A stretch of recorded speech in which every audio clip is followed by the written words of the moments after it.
Detective Joey Quinn didn't just suspect I was a killer. He knew, and he still did nothing.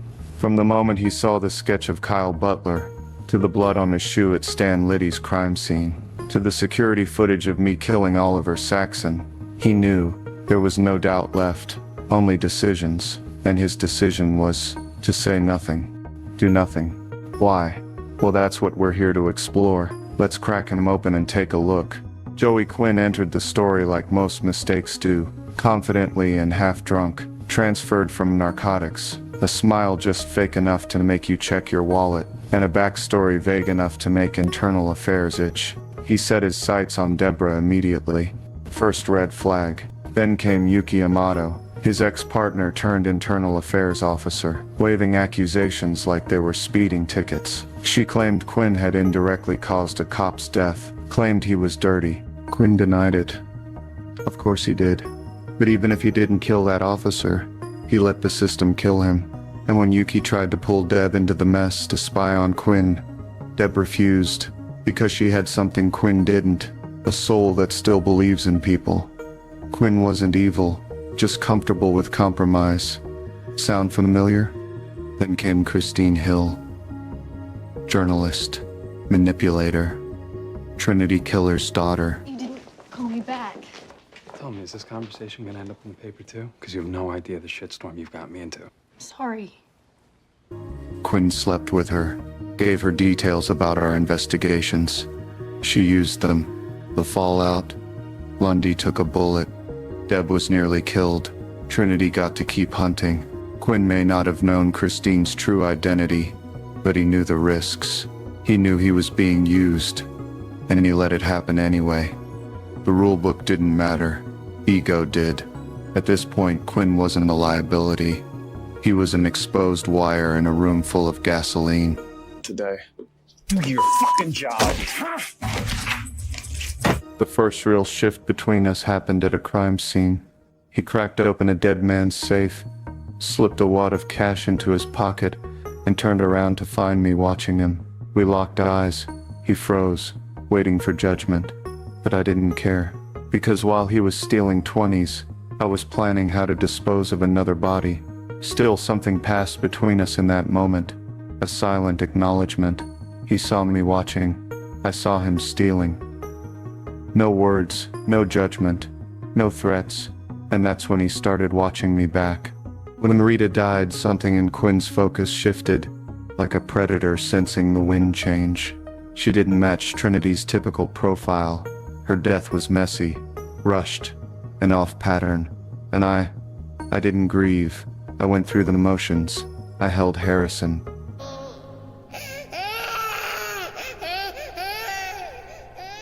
Rita.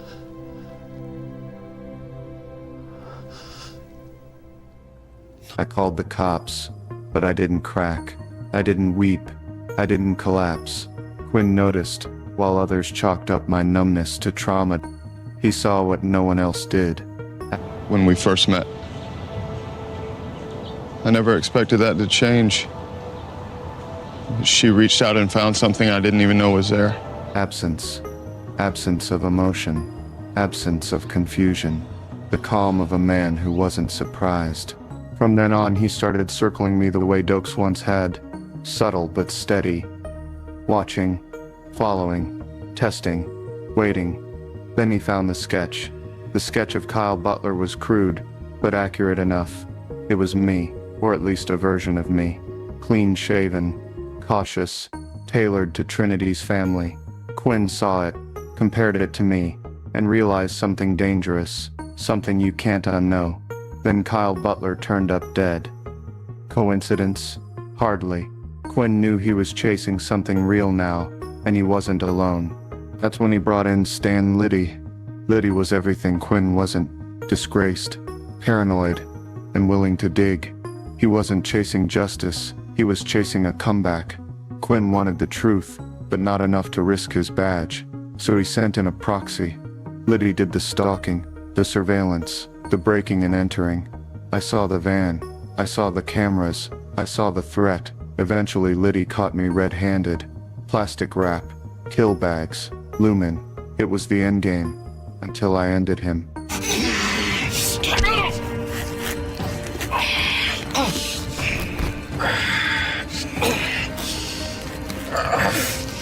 By the time Quinn arrived, Litty was gone. But fate, or karma, left a souvenir. A drop of blood on Quinn's shoe, enough to link him to the murder, enough to take him down, unless someone cleared him. So I did. I analyzed the blood. I rewrote the story. I saved him. Why? Because I needed to. Because he was close. And because in a strange way I respected him. And Quinn? He thanked me eventually, but more importantly, he backed off. That was the moment everything changed. The chase stopped. The questions died. And in their place, silence. He never asked about the cameras, never mentioned the sketch again, never looked at me the same way. He knew. He just chose not to know. Because that's what survivors do. They assess the threat, and they make the smart play. Quinn wasn't a crusader. He wasn't Dokes or LaGuerta. He didn't believe in justice. He believed in getting through the day in one piece, and that was too big, too precise, and too dangerous to confront head-on. So he stepped back, quietly, and lived. Fast forward to Saxon, my final kill under Miami Metro's roof. I let him stab me with a pen, caused it even. Then I calmly opened his neck like a professional surgeon. No emotion, no panic, just muscle memory. The surveillance footage was chilling. Batista looked like he'd seen a ghost, but Quinn looked like he'd seen a rerun. He wasn't surprised, he wasn't even disturbed. Clearly self-defense, he said, like it was a formality. That wasn't a cover-up, that was resignation. By then he knew exactly who I was. He had watched the final act of a performance he'd been studying for years, and still, he said nothing, because by then, silence wasn't avoidance. It was strategy. You dig deep enough on anyone in this department, you know what you find? What? This shit. It's there. I mean, we all got it. I know you know what I'm talking about. Of course, none of this would have worked if not for Deb. Quinn loved her. He'd do anything for her. And he knew that if he exposed me, it wouldn't have just been me he'd destroy. He'd destroy her too. The woman who'd already lost everything, who'd already killed for me, who was already one crack away from collapse. So he said nothing. Because silence, in that moment, was mercy. Not for me. For her. Quinn's sense of justice was always selective. When he got involved with Nadia, a dancer owned by the Casca Brotherhood, he started making familiar choices. The kind of choices I'd make. He took bribes, turned a blind eye, until George Novikov beat Nadia in his office. Then Quinn acted. He shot George in the chest, staged the scene, had Nadia shoot him in the arm to make it look legit. It was messy. It was illegal, but it was justice. The kind I could relate to. In that moment, Quinn crossed a line I knew well. He became what he'd always tried to avoid, a man who kills to protect someone he loves, just like me.